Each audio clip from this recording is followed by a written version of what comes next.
మహాగణాధిపతే నమః. సదాశివసమారంభాం శంకరాచార్యమధ్యమాం అస్మదాచార్యపర్యంతాం వందే గురుపరంపరాం. శ్రీమాత్రే నమః. ప్రేక్షకులందరికీ స్వాగతం. మనం సాధారణంగా వింటూ ఉంటాం, అంటే మా దగ్గరికి వచ్చేవాళ్ళు ఎక్కువగా చెప్పే విషయాన్ని నేను చెప్తున్నా. ఏమంటే మా దగ్గర జాతకాలు లేవు, కానీ మాకు చిన్నప్పుడు మా పెద్దవాళ్ళు పేరు పెట్టారు, ఆ పేరు పెట్టిన దాని ప్రకారం రాసి తెలుసండి అంటారు.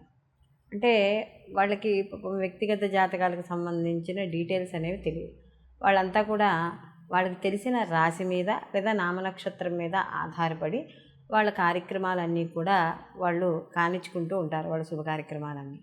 అయితే ఒక్కోసారి ఏమవుతుందంటే వాళ్ళకి ఇటువంటి నిజంగా మొన్న ఈ మధ్యన కూడా ఒకళ్ళు ఫోన్ చేసి అదే చెప్పారు, ఏమంటే మాకు జన్మజాతకం తెలీదు కానీ రాశి తెలుసు, కానీ చూస్తే మాకు సరిగ్గా ఉండడం లేదు గోచారం, ఏం చేయాలో అర్థం కావడం లేదు. అయితే ఇక్కడ జాతకం తెలిసినా తెలియకపోయినా, జన్మజాతకం వ్యక్తిగత జాతకం తెలిసినా తెలియకపోయినా కూడా వీళ్ళకి ఏదో ఒక రాశి ఉంటుందిగా. వీళ్ళ పుట్టిన సమయానికి అక్కడ దగ్గరలోని పంతులు గారు పలానా రాశి అని చెప్తారు, లేదా ఆ నక్షత్రానికి అనుసరించి నామాన్ని ఇవ్వడం అనేది, అంటే నామకరణం చేయడం అనేది జరుగుతుంది. కాబట్టి దాన్ని ఏదైతే మనం పిలువబడే వ్యవహారిక నామం ఉందో ఆ వ్యవహారిక నామాన్ని అనుసరించి నక్షత్రాన్ని తగిన రాశిని కూడా చూసుకుంటూ ఉంటారు. అయితే ఇలాంటి వాళ్ళకి ఇప్పుడు నేను చెప్పే రెమెడీ అనేది బాగా ఉపయోగపడుతుంది రాసుల వాళ్ళకి. ఎందుకంటే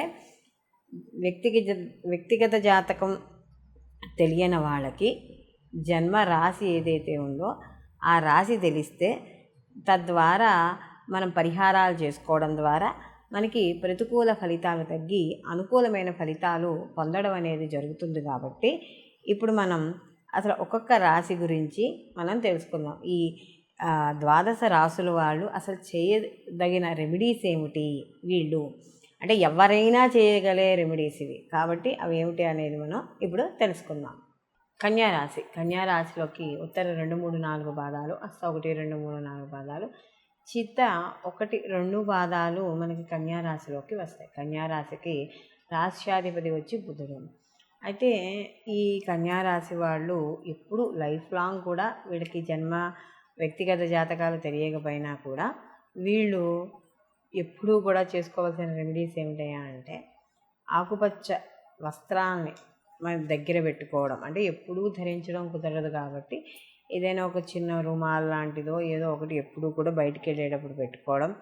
అలాగే వీళ్ళు ఇంట్లో తులసి చెట్టు కానీ ఎక్కువగా లక్ష్మీ స్వరూపంగా ఉండే చెట్లు మాత్రం తప్పనిసరిగా వీళ్ళు పెంచాలి. అంటే లక్ష్మీ స్వరూపం ఏముంటాయి, మారేడు దళాలు, తులసి, తమలపాకు, ఇలాంటి చెట్లు ఉంటాయి కదా, ఉసిరి, ఇవన్నీ ఇలాంటివి తప్పనిసరిగా పెంచుకోవాలి. అలాగే ఉసిరి చెట్టు కానీ ఇంట్లో పెంచుకున్నట్టయితే వీళ్ళు ప్రతిరోజు కూడా ఆ చెట్టు కింద కూర్చుని విష్ణు సహస్రనామము, కనకదార స్తోత్రాన్ని పఠించడం ద్వారా ఎంతో మేలు అనేది వీళ్ళకి జరుగుతుంది. అలాగే వీళ్ళు కూడా ఏదైనా ఇంట్లో తెలియని పిల్లలు ఎవరైనా బయట వాళ్ళు వచ్చినా అనుకోకుండా పూజ చేసుకుంటూ సమయానికి ఎవరైనా పిల్లలు వస్తే వాళ్ళని అమ్మవారుగా భావించి వాళ్ళని అనేది చేయాలి.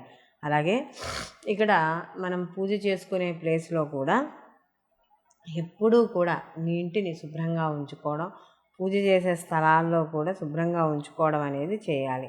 అలాగే ఇక్కడ తల్లిదండ్రులని గౌరవించడం, పెద్దల్ని గౌరవించడం అనేది తప్పనిసరిగా చేయాలి. అంటే వీళ్ళకి అక్కర్లేని స్నేహాలు, అంటే సంబంధం లేని స్నేహాలు లేదా వీళ్ళ స్థాయికి మించిన స్నేహాలు ఇలాంటివి కూడా ఎప్పుడూ చేయకూడదు. అలాగే ఇంటికి సంబంధించిన వాటిల్లో ముఖ్యంగా వీళ్ళు ఎవరికైనా ఆకుపచ్చని వస్త్రాలు దానం చేయడం అనేది చాలా మంచిది. అలాగే మధ్య మాంసాలకి దూరంగా ఉండడం అనేది ఉత్తమం. అలాగే ఇంట్లో ముఖ్యంగా చెప్పుకున్నట్టేను ఎక్కువగా అంటే మరీ విపరీతంగా వృక్షాలు వేళ్ళు లోపలికి చచ్చిపోయేలా ఉండే పెద్ద పెద్ద వృక్షాలను మాత్రం ఇంట్లో అనేది పంచకూడదు. అలాగే ఇక్కడ కుక్కల్ని పెంచేటప్పుడు కూడా వీళ్ళకి నల్లటి, అంటే పూర్తిగా నల్ల కుక్కలు కాకుండా ఒక బూడిద రంగు కలర్లో ఉన్నట్టుగా ఉంటాయి అలాంటి కుక్కలు మాత్రం వీళ్ళు పెంచకూడదు. అలాగే ప్రతి బుధవారము కూడా వీళ్ళు ఇంట్లో విష్ణు సహస్రనామం పారాయణ చేసుకోవడం, సంధ్యా సమయంలో విష్ణు ఆలయాలకు వెళ్ళి దర్శనం చేసుకోవడం, ఇలాంటివి కూడా చేసుకోవాలి. అలాగే మనము ఎప్పుడు కూడా అంటే ఈ రాశి వాళ్ళు ఎప్పుడు కూడా ధర్మ కార్యక్రమాల మీద అనురక్తి అయి ఉండాలి. ఎప్పుడు అధర్మ మార్గాన్ని చూడకూడదు. ఎదురవాళ్ళు ఎవరైనా సలహా అడిగినా కూడా మిమ్మల్ని మీరు సాధ్యమైనంత వరకు కాదు, మీకు 100% కూడా మీరు వాళ్ళకి ఇచ్చే సలహాలు ఉచితమైనా లేకపోతే ఏవైనా సరే మంచి సలహాలే ఇవ్వాలే కానీ ఇతరులు బాధపడే సలహాలు కానీ అలాంటివి కూడా వీళ్ళకి ఇవ్వకూడదు. ఏదైనా ముఖ్యమైన పని మీద బయటకు వెళ్ళేటప్పుడు పారే నీరు దగ్గరలో ఒకవేళ ఉంటే ఆ పారే నీటిలో ఆకుపచ్చని ఏదైనా కూరగాయలు ఉంటే ఆ ప్రవాహంలో వదిలేయండి. కింద ఈ జలరాశులు ఏవోటి ఉంటాయి కదా, ఆ జలపక్షాదులు కింద అవి తింటూ ఉంటాయి కాబట్టి అవి చాలా మంచిదిగా చెప్పవచ్చు. అలాగే అనవసరమైన కోపాలకి, వివాదాలకి ఇలాంటి వాటికి మాత్రం తప్పనిసరిగా దూరంగా ఉండడం అనేది మంచిది. అలాగే ఎక్కువగా పచ్చరంగు వజ్రాన్ని పచ్చరంగు రాయిని జాతిరత్నాన్ని ధరించడం అనేది ఉత్తమం. అలాగే ఏదైనా మీకు శనివారాలు ఏవైనా శని త్రయోదశులు ఇలాంటివి వచ్చినప్పుడు కూడా మీరు కూడా శని భగవానుడి యొక్క ఆరాధన చేయడం ద్వారా ఎంతో వీళ్ళకి అంటే ఏవైనా జాతకంలో ఏవైనా గ్రహదోషాలు ఉన్నా కూడా అవి పోవడం అనేది జరుగుతుంది. ముఖ్యంగా ఈ బుధవారం నాడు వ్యాపారాలు చేసేవాళ్ళు మాత్రం వ్యాపార స్థలాలలో తప్పనిసరిగా ధూప దీపాలు వేయడం అనేది మంచిది. ఎప్పుడూ కూడా అంటే మీ యొక్క వ్యాపార స్థలంలో ఉండే దేవుణ్ణి పెట్టే చోట అలాగే దేవుడి ఫోటోలకి కూడా ఎప్పుడు పూలు ఎండిపోయినట్టుగా ఉంచకండి.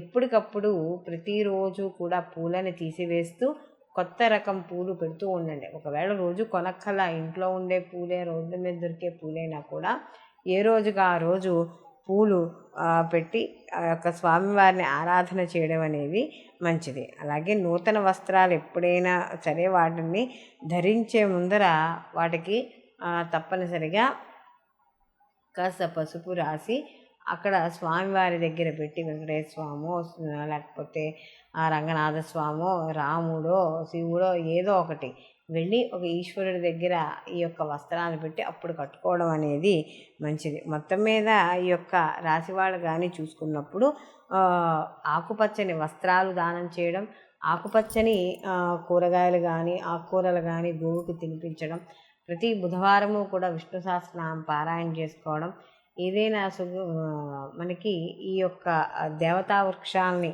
ఇంట్లో పెంచుకున్న వాటి కింద కూర్చుని విష్ణు అలాగే కనకదార స్తోత్రాలని పారాయణ చేయడం ద్వారా మీరు మీ ఇంట్లో కుటుంబ సభ్యులు కూడా ఎంతో ఆనందంగా కాలాన్ని గడపడం అనేది జరుగుతుంది.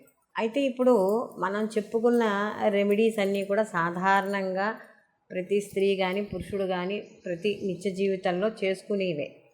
అంటే మనకి ఇప్పుడు మర్రి చెట్టు దగ్గర దీపం పెట్టుకోవడం అని కానీ, అదే రావి చెట్టు దగ్గర దీపం పెట్టుకోవడం అని కానీ, లేకపోతే మర్రి చెట్టుకి వెళ్ళి ప్రదక్షిణాలు చేసుకోవడం అని కానీ, ఏదో గోవు సేవ చేసుకోవడం అని కానీ, ఓ వస్త్రదానం కానీ, ఓ ఫలదానం కానీ, ఓ పూలదానం కానీ, ఓ నీటిలో ప్రవహించేవి కానీ, ఇవన్నీ కూడా ఏమిటి అంటే మనకి ప్రతినిత్యము మన నిత్య జీవితంలో వీటిల్లో మనం చెప్పుకునే వాటిల్లో ఏదో ఒకటో రెండో అయినా మనం చేసుకోగలిగేది. ఎందుకు చెప్తారు అంటే ఆయా రాసుల్లో ఆయా నక్షత్రాలకు సంబంధించినవి చేసుకోవడం ద్వారా మనకు ఉండే నక్షత్రాల ద్వారా వచ్చే దోషాలు, రాసుల ద్వారా వచ్చే దోషాలు ఏవైతే ఉన్నాయో అవన్నీ తొలగడానికి. కొంతమందికి కొన్ని అవకాశాలు ఉండవు. ఏమంటే మీరు నదిలో ప్రవహించేటట్టు చేయమంటున్నారు, అవి మాకు అవకాశం ఉండవు. నిజమే, నదిలో ప్రవహించే అవకాశం లేని వాళ్ళు కనీసము దానికి ఆల్టర్నేటివ్ ఇంకోటి చెప్పుకున్నాం కదా.